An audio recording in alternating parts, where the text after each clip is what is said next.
तो दोस्तों कैसन बानी जा आप सभी। हम आशा करतनी कि सारा लोग खुश और हैप्पी होई। तो आज हम लेके आइल बनी नवरातन स्पेशल बेसन के बर्फी बनावे के एकदम नया और आसान तरीका। तो सबसे पहले का कल जी के कटोरी बेसन ले ली। तो बेसन के हम पहले से छान के जे रख ले बनी, देख सकनी जा आप लोग। तो जो हम घर के बेसन ले बनी जौन की मोटा वाला बेसन बाटे। सबसे पहले का कल जी कढ़ाई गरम कर जी। तो ए जगह हम देसी घी ले रही जौन की 100 ग्राम के करीब रहा। अब सारा बेसन के हम कढ़ाई में डाल देले बनी। अब का कल जी कि धीमा आंच पे लगातार बढ़िया से चलाते हुए बेसन के भून लिहल जाई। बीच बीच में इस तरीका से चला के एकरा के भून लेब जा। और एकदम से धीमा आंच करब जा, ज़्यादा तेज आंच मत करब जा, ना तो का होई कि आप लोग के बेसन बढ़िया से भुना ना पाई और जो आप बर्फी बनाएब जाऊ कच्चा कच्चा बनावे लगी खाए पत। ए वजह से धीमा आंच पे बेसन के बढ़िया से भून लेब जा। तो ये देखी जा सारा बेसन के हम भूनत तनी और एकदम धीमा आंच बाटे। और बीच बीच में इस तरीका से चलावे के रहे के बावे।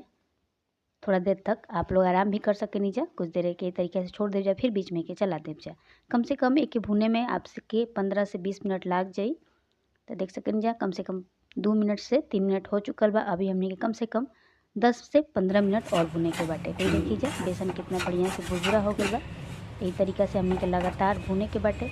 जैसे जैसे बेसन भुनात जाए वैसे वैसे ही भुरभुरा हो जाए। और जब ये पूरा तरीका से भुना जाए तो जो हमने घी डले बनी जाए एकदम से पिघल जाए और सिमट के एक जगह आ जाए। तो कुछ देर के बाद आप लोग देख सकते किस तरीके से ये बेसन एक जगह सिमट के आ जाता। तो इस तरीके से आप लोग चला चला के बीच बीच में फिर लगातार चला के भून लेने के बाटे। तो देख सकते नहीं जाए यही तरीके से चलावे के बाटे और यही तरीके से भूने के बाटे। तो फ्रेंड्स अगर आज की रेसिपी आप लोग के पसंद आई होके तो प्लीज़ लाइक से सब्सक्राइब करना मत भूलत जा। और अगर हमारा चैनल पर पहली बार आयल बनी जाए तो प्लीज़ हमारे चैनल को सब्सक्राइब कर जा, ताकि और भी आप लोग के वीडियो की नोटिफिकेशन सबसे पहले मिल सके। तो देख सकते नहीं जब फ्रेंड्स हमें से खुशबू अच्छा आवे लागल बा, मतलब कि भीनी भीनी खुशबू आवे लागल बा बेसन से। तभी भी कम से कम 5 मिनट और लग जाए के भुने में। तो एक भुने में जल्दबाजी मत करब जा, ना तो का हो कि आप लोग के बेसन कच्चा रह जाए। ये वजह से कि थोड़ा सा मेहनत तो करे के पड़ी। तो कुछ अच्छा खाए खातिर कुछ मेहनत तो करे के पड़ेला ही। तो देख सकते हैं फ्रेंड्स कितना बढ़िया से हमारे जब बेसन भुना गई बा, अब सिमट के एक जगह आ गई बा। देखिए जा दबाओ तन तो इनमें से थोड़ा थोड़ा घी भी बाहर निकलता। तो जब इनमें से घी बाहर निकल लगी तो समझ जाए जा कि आप लोग के बेसन पूरा तरीके से भुना गई बा। तो हल्का हल्का इनमें घी बाहर निकलता। पास से हम आप लोग के दिखा देते नहीं। तो यही तरीके से बेसन के बढ़िया से भून लेवे के बाद जब घी बाहर निकले लगे अब का कर जी के निकाल दिहल जी। अब कोनो बर्तन में निकाल के रख लिहल जी ताकि जौन बेसन बा ठंडा हो जाए। अब एजा हमने के गैस के बंद कर दिहल जी। तो देख सकते नीजा कितना बढ़िया कर कलर आ गई बा। यही तरीका के कलर रखे के बाटे। इससे ज़्यादा नहीं भुने के, ना तब बेसन से जले वाला खुशबू आवे लगी। तो चली जावे के बंद कर दिहल जा। कल जी की 200 ग्राम में हमने के चीनी लिहल जी, कढ़ाई में डाल दिहल जी। अब का कर जी की एक छोटा गिलास के करीब पानी डाल दिहल जी हमें।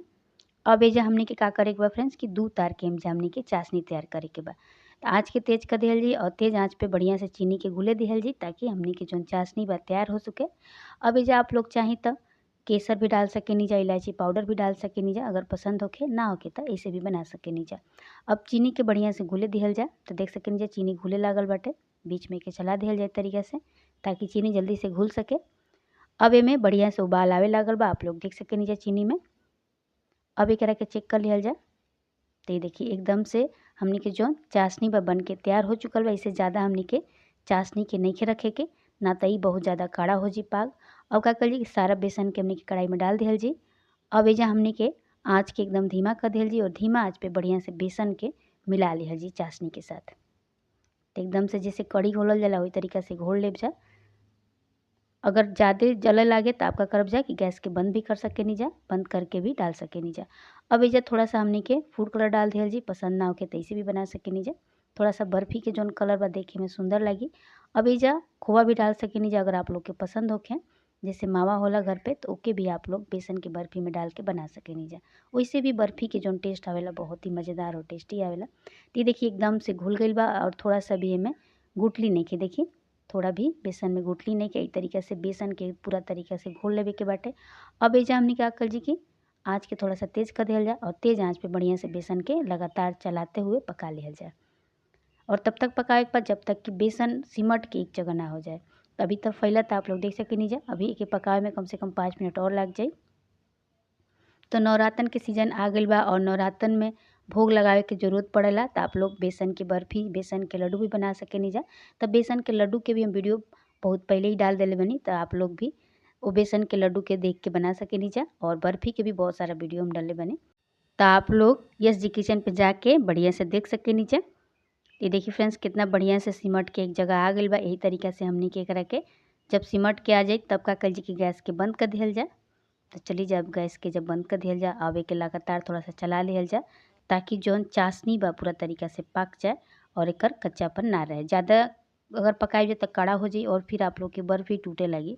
ते वजह से ज़्यादा के नहीं पकावे के, देखिए 2 मिनट से अधिक नहीं पकावे के, ना तो एकदम से कड़ा हो जी पाग आप लोग के। और फिर एक के जब आप लोग काटब जाना तो टूटे लगी। ते वजह से इससे ज़्यादा हमने के नहीं पकावे के, ते वजह से हम गैस के बंद कर दिल रहनी है। अब थोड़ा सा गर्म रहलक मतलब कि कढ़ाई, तबे हम एक के में चलावत हनी ताकि बढ़िया से सेट हो जाए और एकदम से सिमट के एक जगह आ जाती। देखिए एकदम से सिमट के एक जगह आ जाता पूरा मिठाई। एकर कलर भी देख सकेनी जा कितना बढ़िया आइल बाटे, बहुत ही खुशबूदार बाटे। और बता ना सकेनी फ्रेंड्स ई जौन मिठाई हम बनाओ तनी बहुत टेस्टी लागेला खाए में। तो चलिए जब एगो बर्तन में के निकाल लिहल जा। तेजा हम एगो थाली ले ले बनी, तो आप लोग कोनो टिफिन बॉक्स भी ले सकेनी जा, घर पे जो भी होके प्लेट भी ले सकेनी जा। सबसे पहले का कर जी कि थाली में घी लगा दिहल जी, घी लगा के चारों तरफ फैला दिहल जी। ओकरा बाद सारा पेस्ट के हमनी के थाली में डाल दिहल जी। अब का कर जी कि गरम गरम ही जब रहे हल्का हल्का, तब एकरा के चारों तरफ फैला दिहल जी, काहे कि ठंडा होला के बाद एके फैलावल मुश्किल हो जाई और ये एके जगह रह जाई। तो चारों तरफ से एकरा के बढ़िया से घुमा घुमा के थाली होके चाहे प्लेट होके बढ़िया से फैला देव जा। तभी हल्का गरम रहला तबे हम बढ़िया से फैला देनी है। ऊपर से करा के चिकना कर दिहल जाए। एजा आप लोग अपना हिसाब से ड्राई फ्रूट्स भी डाल सकेनी जा, काट के चांदी के वर्क भी लगा सकेनी जा, अपना हिसाब से मिठाई के सजा सकेनी जा। अभी बर्फ़ी के कम से कम 15 मिनट छोड़ दीजिए ताकि जौन बर्फ़ी बस सेट हो जाए। तब 15 मिनट में पूरा तरीका से सेट हो जाए, फ्रिज में रखे के जरूरत नहीं है, या अपना आपे बढ़िया से सेट हो जाए। तब 10 मिनट हो चुकल बा, कुछ ज़्यादा ही हो गई बा हमरा के, देख सकेनी जा आप लोग। तो हल्का गुनगुना जब रहे तबे आप लोग एक कटिंग कर लेब जा। तो थोड़ा काटे में मुश्किल होता काहे कि ज़्यादा ही ठंडा हो गई बा। तो हल्का हल्का गरम रहे तबे मिठाई के आप लोग कटिंग कर लेब जा। तेजा हम बर्फ़ी वाला आकार में काटत तनी, तो अपना हिसाब से जैसे शेप रख सकेनी जा आप लोग, जैसन आप मिठाई के शेप रखल चाहते जा ओकरा हिसाब से।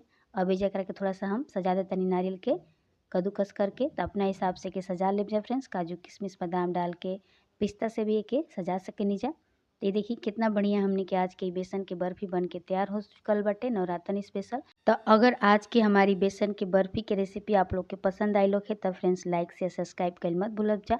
और अगर हमारा चैनल पे पहली बार आयल बनी जा तब प्लीज़ हमारे चैनल के सब्सक्राइब कर लेब जा, ताकि और भी अच्छा अच्छा आप लोग खाती हम भोजपुरी भाषा में वीडियो ला सकी। तो देखिए कितना मस्त हमने के आज की बेसन की बर्फ़ी बन चुकल बाटे। तो आप भी जाई जा, ट्राई करी जा और अपन अनुभव हमके शेयर करी जा। तब तक खाती बाय बाय, फिर मिल जी काल एगो नया वीडियो के साथ।